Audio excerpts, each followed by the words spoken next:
going on, guys? I hope you're very well. Today I'm going to show you a couple of things, and I'm recording this video to show you a little experiment that I worked with a couple of weeks ago. I tried germinating cherry seeds and almond seeds, and the results were not so very good, and you can see that it's completely riddled with mold. The little paper towel that I used this time. And this is not because the method that I use isn't effective or anything. It's actually because I opened it and I looked at the seeds, I handled them, and you can see that it got contaminated. That's why it's completely riddled with mold. But this is a semi-fail. So if you open the little bag, you can clearly see that some of the seeds have germinated, and we can plant them now. See this one? We can plant this one, and let's see, we got more actually.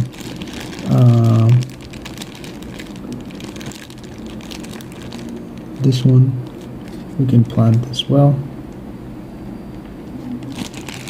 Let me see if we can see more. Definitely saw a couple, but anyway, as I was saying, yeah, this is a semi-fail. They germinated, but it's all because of my fault. Yeah. Oh, here we go. There's another one that we can already plant. So 3 little guys, but some of them are already showing signs of germination. So in the couple coming days, we will have more. There we go. It's this phone is terrible, the camera is terrible, but maybe you can see.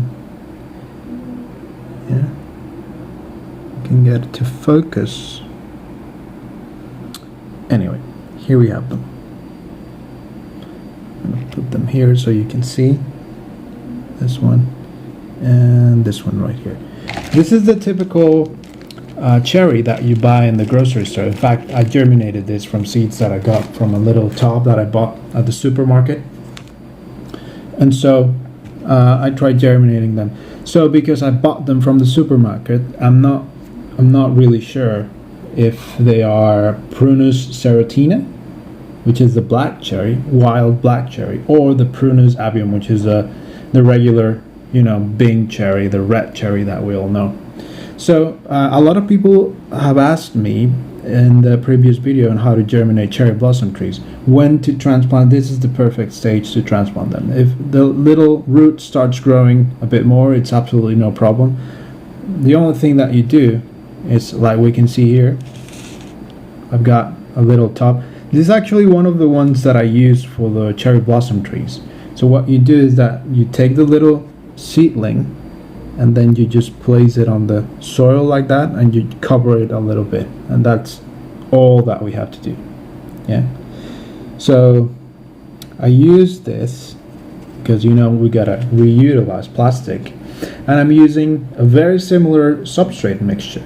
Yeah, it's just zeolite or turfus with a little bit of worm castings and peat moss. So yeah, that's pretty much it. So I really like this method of germinating, and I'm going to show you how to do it. It's not very difficult. In fact, you might have already seen it in a couple of videos, but I am going to give you a couple of tips that I thought were very good in this particular experiment with cherry seeds. So we got our Ziploc bag here, yeah, and a couple paper towels. And what we do is we place the seeds on the paper towel. In this case, this method works for any type of Prunus species. That means any type of apricot, any type of almond, any type of cherry, any type of peach. Cherry blossom is the flowering cherry blossom is Prunus cerulata, and the common peach is the Prunus Persica. These are actually peach seeds. Okay, so we've got them over there. yeah, on the paper towel. And what we do now is we sprinkle these with a little bit of cinnamon. Yeah, just your regular cinnamon. I've got a pinch here. We sprinkle them with cinnamon. And why we do this, it's because cinnamon is a very well-known little spice that prevents fungal diseases in plants and prevents the growth of bacteria and mold and whatnot. So we sprinkle them with that, and I've also got 4% hydrogen peroxide here. Yeah, and we use that as well. Yeah, we're gonna use that. We're gonna squirt a couple of drops on the little seeds, and that's going to further sterilize them. So in the fridge we don't get any type of mold, any type of bacteria, none of that, right? And if you think that hydrogen peroxide is going to harm the little plant, don't worry, because when hydrogen peroxide comes into contact with light, it just turns into regular distilled water. Yeah. So we place these inside. Yeah. Being very careful, which I'm not being right now. And we splash a little bit more, you know, of hydrogen peroxide. So enough that the paper towel is moist, but not soaking wet. Okay. We close it airtight, you know, and then we put it inside the fridge. I put it in a little container like this, so it doesn't get thrown all over the fridge, inside of the fridge. You know, you can find it easily. So we can see that here is the final result.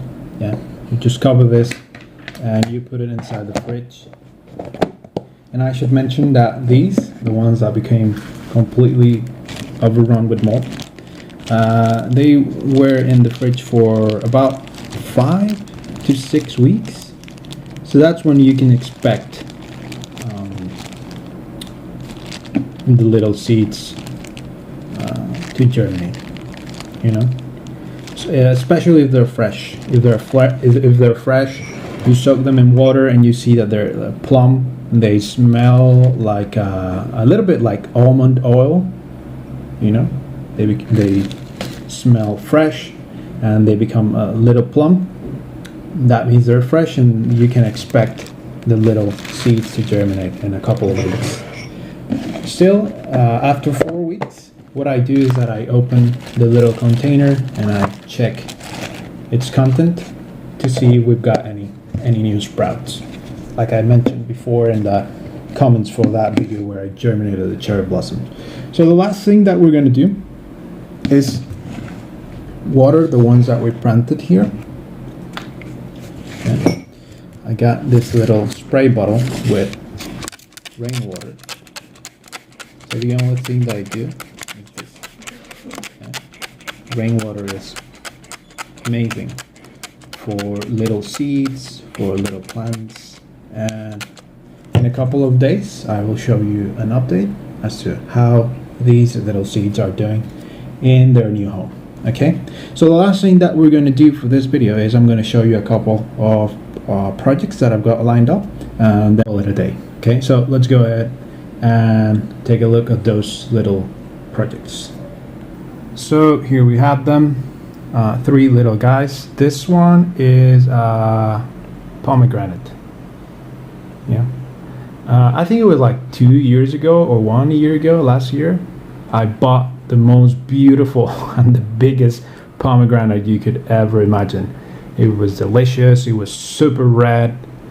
You know, it was plum, huge as well. And I planted the little seeds, and I didn't pay much attention to them. I've got a ton of these little seedlings, and I'm going to start growing one as a bonsai from scratch. Yeah. Again, one of the little guys that I used to germinate the cherry blossoms. Yeah, so that's the first one. This is the second one. Doesn't look too good now. It's a bit droopy because it was in full sun. This is a black spiny olive. It grows like crazy where I live. This propagates on its own here. So it's got a nice leaf shape and a nice leaf size. So it lends itself very well to bonsai. So that's the second one that I'm going to try. And the third one, I'm actually kind of excited for this one. Lychees, right? I've germinated about 10 or 12 of these little lychee seeds, and I'm going to start growing 1 or 2 as bonsai as well. So stay tuned, you guys. Thank you so much for your comments, your kind comments, for your subscriptions, for everything. Thank you so much. I really like that you enjoy the videos. And if you have time, if you have any questions, comments, doubts, whatever, drop them down below, and I'll be sure to answer them. Maybe not immediately, but I will answer them. Okay. So thank you so much for everything, and I will see you in the next one. Bye bye.